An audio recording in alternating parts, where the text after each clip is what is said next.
Most Zoom users spend their time deciding between local and cloud recordings. But what if I told you those aren't your only options? Hi there, I'm Betsy, and I've been on Zoom every day for years, so you don't have to figure all of this out on your own. And in this video, I'm going to show you the 4 different ways to create recordings in Zoom, including 2 that don't even require a live meeting. As always, the timestamps are below. Use them if you need them. Okay, let's go take a look. So when it comes to those 4 points, Zoom clips, cloud recording, local recording, and smart recordings, I want to start with local recording. So that's inside here. Yep, you scheduled a live meeting because a local recording means that you're going from a live meeting and you want to record this gathering to your local computer. It's not going to go to the cloud. Well, when you record to a local computer, you can't use smart recordings, period. So a local recording for me typically is a backup of some kind. If I'm going to run a local recording, it means I've got another computer connected to that event and I'm running a local recording on that one. So because for me, local recordings, which by the way, they are right here. So when you go to the record button, it's not going to show me exactly because I am recording in here. But if you go to that button, when you create the local recording, what happens is it doesn't get processed until you end the meeting. And the processing takes place after the meeting ends. If it's an hour long, your computer could be held up processing that recording for 20 minutes. So you also have to have the right space on your local computer's hard drive, the local drive. In addition, if you were to, just as the meeting was going on, if you were to change your video, your view like this, go from speaker to gallery, and you're just changing the view like this, your resulting video changes. So it is recording exactly what you are seeing on the screen. So if you, let's say, share screen, I'm going to share a different way. So if I share like this is a good share. So this is the Zoom folder on my computer. Everybody's got a Zoom folder inside their documents folder. Well, if this was a local recording, it would be capturing my share. And then if I changed the way it's shared, like side by side, and I expanded the share or narrowed the share, or if I went to show the meeting versus showing the share, all of that movement, what I'm doing just to see the meeting the way I want to see it, that's all captured in the local recording. So I would definitely, if you are doing local recording for whatever reason, I would make sure that if you're the host and you want to be able to have smart recordings or highlights or put your recordings into clips, that you're recording that local recording on another computer that's inside the meeting as a backup. In addition to local recordings, you can give permission to the people who are attending to make their own recording. So like right now, so I'm going to give everyone permission to record. And all I'm doing is I'm going to the person's name, clicking the 3-dot icon. And so now if you're here live, you can go ahead and click record. You only have the option to record locally as a participant. The host has to give you permission, and then you have to be on a computer. And then there you can hit local recording and you'll be able to experience it afterward. I'd recommend that. Okay, so that's part 1 of our 4-part recording ecosystem. Like where in here can I make recordings? The second one is cloud, and that's where I record each time. I record to the cloud, and the cloud is on the zoom.com website. That's it. That's in the web portal. It's under recordings and transcripts. That's where it's located. And to view them, you would go up to zoom.com and then you would go to your recordings and transcripts. So these are some of ours from the last maybe 5 months. Sometimes I save videos inside my Zoom cloud. I pay a little extra each month on my Zoom account so that I can get more space inside the cloud. If you are not paying extra to Zoom, then it's very possible that your cloud might fill up and then you can't record to the cloud until you alleviate space. And alleviating space, freeing up space is very easy. Here's one. So this one right here, you can see the background. This is where I am. When I start a new Zoom, my recording starts automatically. And so I end up with these very short videos in here. But this is a great way for me to show you when you have a recording, you have the option, as it says here, to download it. So you can take it out out of the cloud, a copy of it gets downloaded to your downloads folder. And then after you've done that, you can delete it. And then that frees up space. And this was only 11 seconds. And you can see here, speaker view was 2 megabytes. Okay, so now I'm going to nerd out on you because bits, bytes, and all things bytes, and how much space does it take? And how do I know it's full? Well, this was just an 11-second video. If I go back a moment, and I record on the cloud almost every day, here's one I did in February for a real estate association. And this is a 2-hour class. Okay, look at the numbers here. So first of all, look down this column here. I've got multiple different files in the cloud. So this is inside recordings and transcripts. I mean, look at this one. Look at the speaker view. Look at that. Look at the gallery view. If you don't know GBs, gigabytes, your Zoom cloud, if you're not paying extra, is 15 gigabytes of total space. And if you added all this up, this is probably a third of that already. Just one 2-hour class, a third of it. So what I used to do before I started paying Zoom extra is after every class, I would come in here and I would download. Yes, I would download all of these if I needed them. That's why we do post editing. I've hired Kyle to do that. And yes, he uses a lot of these different views so that he can use a speaker view, which is just me now talking to the camera. And I might do my intro and say, welcome everybody. I'm so glad you're here, yada, yada, yada. And then he might use this one, just the shared screen, which is just my share. Sometimes, I come to you and I'm showing you the window right next to me. And sometimes he just uses that and he edits it together. Now that's his forte of editing. I'm just talking about it, that if you wanted to do post editing, having all of these different files is very advantageous to that effort. All I would tell you is that when you download, I would put them all on an external hard drive so that your computer doesn't fill up from it. And then afterwards, after you have that all externally saved, then I would come in here and delete. And then that's going to free up space for the next cloud recording. And if you want to know for sure if your settings are set correctly to make sure that you have all of these recording options available, then make sure you grab a copy of my Zoom Mastery Checklist, where I show you all of the settings that are needed, and then you can check off what you need or don't need. And we'll put a link to that in the description below. So the next keys are the two others, Zoom Clips and Smart Recordings with AI Companion. And so I'm going to take you there where those are located. So if we go to the web, now what you would do on that left sidebar, let's go to Clips. So you're seeing a portion of my Clips library. Okay, so third part of our recording ecosystem, right? We talked about local, we talked about cloud. Now we're talking about Zoom Clips, like how to create them. Okay. How would you create a Zoom clip? Well, you don't create a Zoom clip. You don't create it inside a live meeting. You create a Zoom clip when you are not in a live meeting and you are thinking to yourself, I need to record this for that person. What I did was, and here's an example of it. I recorded my screen. I brought up my flyer. This was not his flyer, but I brought up a flyer so that I could go through the steps of how to share it appropriately, what to click, and I recorded it as a Zoom clip. And so afterward, when the Zoom clip was done, what's so nice about this screen is that in this feature, not just screen, but in the upper right corner of your Zoom clip player is a share button. And it even has like a quickie button right there with a little link button. Again, these two screens work together in that you come into your clips. That was over here on the left sidebar. And once you get in here,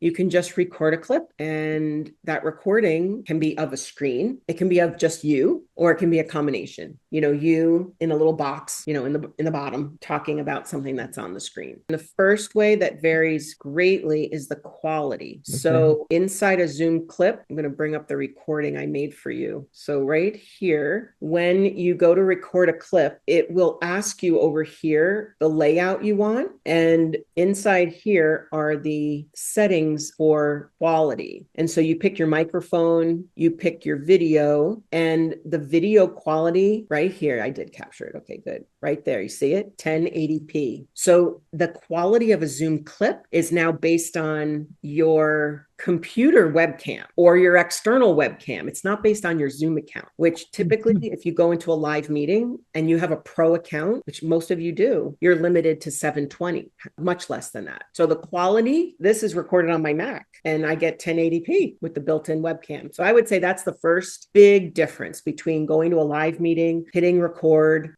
getting it, downloading it, bringing it into iMovie. Why don't you just start it as a clip if you're by yourself? So if you're recording something and it's just you and you want to download it and put it somewhere for a resource for people, I would definitely do it this way. I would say, aside from quality, it's just ease of use, I think, rather than like going into a Zoom meeting when I'm the only one there. I definitely choose this first. I can pick my webcam I'm using. I can pick the microphone I'm using. So it gives me all of that capability. All right, let's go into here. When Kyle and I meet, we do recordings for YouTube. And then, okay, let me see if I can get this out of the way. All right, so there's a perfect example at the very beginning where I'm working with him, and I sometimes have to record my phone because we're doing something for mobile, but we're trying to brainstorm like the layout it should be. And he's in the Philippines and I'm in the US. So sometimes we'll use a Zoom clip to communicate what we're thinking and doing. Now, right at the beginning of that clip, if I wanted to trim it, right at the beginning, it said, so the first literally 3 seconds, listen. Okay, let me see if I can get this out of the way. Right there. Okay, let me see if I can get this out of the way. And if there was something at the beginning of your video where you're chit-chatting like we do, hey, welcome. Oh, hi, Demetra. Oh, my gosh, Acam. Hey, Chef Marion, how you doing? Hey, Stella. Stella had her big event last week. We're chit-chatting. And then it's time to do the masterclass. If you want to trim off the beginning or trim off the end, those edits are easily done in here. Not something that you're going to get like in the middle, like you would do with a split. And the trimming, this is inside Zoom clips. Inside the player, in the bottom right corner, you've got these buttons. One of them is volume, one of them is speed, and one of them is a little scissor. And if you go to the scissor inside your Zoom clips player and you click there, you're brought into the trimming feature. And the trimming now, let me, again. So now I'm having you focus now at the bottom of the clips player window. This whole timeline at the bottom now has opened up because I've clicked the scissors. And this little slider here, see that, is allowing me to go right to the second where I want to get it. And look, what does it say? It is saying split. So you'll be happy to know that it does call it split in here as well. And this little piece right now can be deleted out. So I can delete out that beginning and trim it. All right. Important to know though, if you have been playing around with your trims and you've been doing some edits, make sure that you do hit that save up there. That will save any edits you did. Also make sure that, not make sure, but notice that on the right-hand side of the screen here, it gives you the transcript. You can, if you're trying to get right to a point where you said something, you can use the transcript on the right there to help you find that part in the video where you were talking about that. Okay, and then this is the confirmation that comes up when you save. The video will be unavailable to viewers until processing is complete. So understand this is what they're saying. When you're making trims on your Zoom clips, if you have shared it out, it's not going to be available. Someone clicks on it right at that moment when you've made an edit. It'll say, please wait, video processing. And then it talks about comments and reactions. It talks about transcript, automatically adjust to the new timeline. That transcript will adjust based on what you've trimmed. And any chapters that are there don't adjust to the new timeline automatically. So it's just giving you a heads up of what's going to change and what won't. And in order to get other people to see this clip, sharing it is extremely easy. So that's another reason. Like, why wouldn't I just, hop in a live meeting and hit record, Betsy? Well, because in a live meeting, no matter which one you pick, local or cloud, if you think about it, a local recording lands on your computer. So it's much more difficult to share it. If you record to the cloud, okay, you could record it from the cloud, but your cloud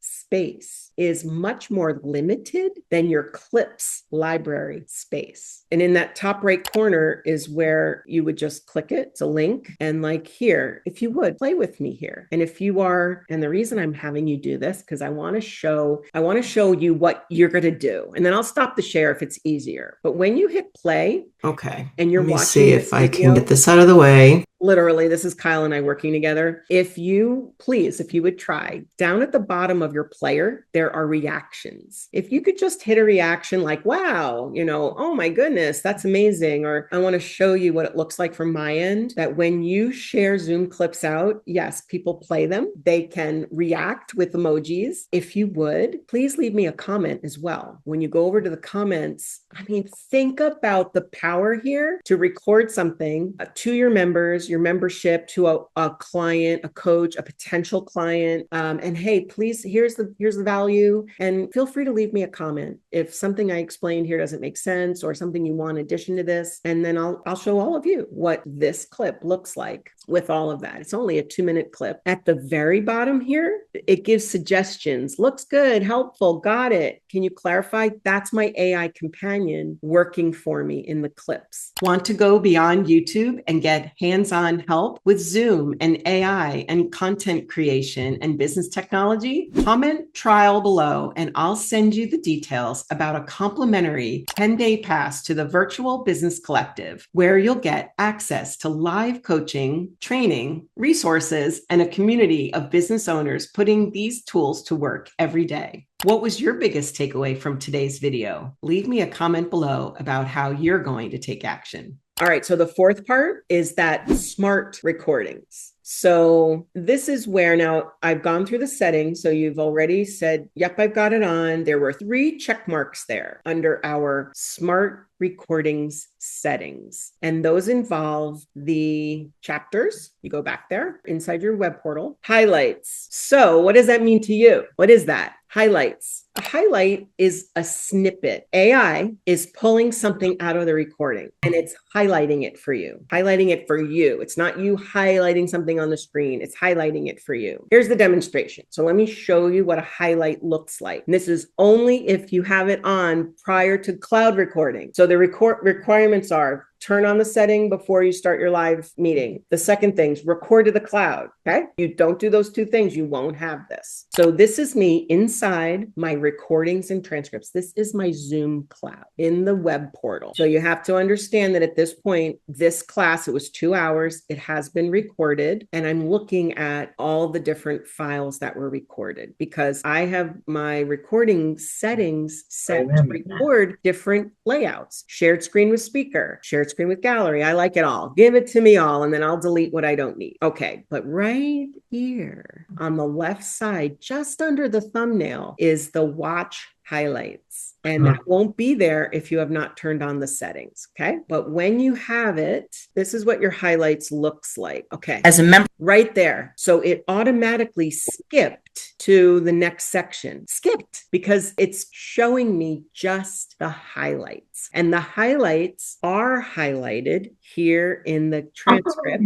And the highlights they're in the timeline here. So AI Companion, when I was teaching, now this is the intro. So I'm going to go a little bit further in by showing you like, okay, where did Betsy speak, right? So if you scroll down a little bit under the player, these are the smart chapters. So right now it's doing like what it considered the chapter where the vendor was speaking. And this is actually where I was being introduced. And then there was another chapter, Zoom features training session. Then there was another chapter, Zoom training for real estate. AI Companion did all that. It was listening to me. And so let's say I want to go to this chapter and just to see what the highlights were. And so I'm going to click there and the player's going to advance automatically to it. Watch, there we are. So now I'm in this chapter. And now on the right side of the screen, just watch the transcript on the right side when I click play. And take those recordings and share them as part of your content throughout the transaction so that when you get to there. And okay, so when you get to the closing table and it decided that it decided on its own that this piece is a highlight, but this piece is not a highlight. And that's not correct because it all goes together if I wanted to keep it as a highlight. So this right-hand side also has a little editor. And when I hover over it, just watch if you can. Let me bring you in a little bit closer here, just so you can see as I move my pointer over it. One is yellow, one is gray, and then in the bottom right corner, there's a little edit button and like a little highlighter. So I can click the highlighter and now it's a highlight. You got it? So I can say, if I wanted just this little clip, just this clip, and add just this clip as a highlight to my clip library, I can do that. Very powerful. So it's taking my live class, my master class, which was 2 hours long. And if I wanted to, I could just grab, here's another one. I'm going to just clear that feedback now. And I'd like you to know. So if I needed that also involved in the highlight, I would highlight it. So in order to move this into clips, it's right here at the top. See that? Add to Zoom clips. Okay. I don't want the Cutco vendor at the beginning. I just want the highlight. So if I click that, and then at the very bottom, it does say save. This is going to send it over to my clips library. This was a masterclass to 100 people. So I can't do a clip. I have to do a live Zoom meeting to 100 people. And if you wanted 1080p, then you're going to have to upgrade to a Business Plus plan. Now you know there are more than 2 ways to record. And whether you choose local or cloud or Zoom clips or even smart recordings, the best option really depends on what you're trying to accomplish. And now I want to hear from you. Which recording method do you use most often? And did you discover a new option here in this video? One that you might want to try? Let me know in the comments because I'd love to help you out with what you are setting out for your next Zoom meeting. And if you found this helpful, be sure to like and subscribe and hit that notification bell so that you don't miss future Zoom tips here on the Zoom Playground. And thanks for watching, and I'll see you in the next video.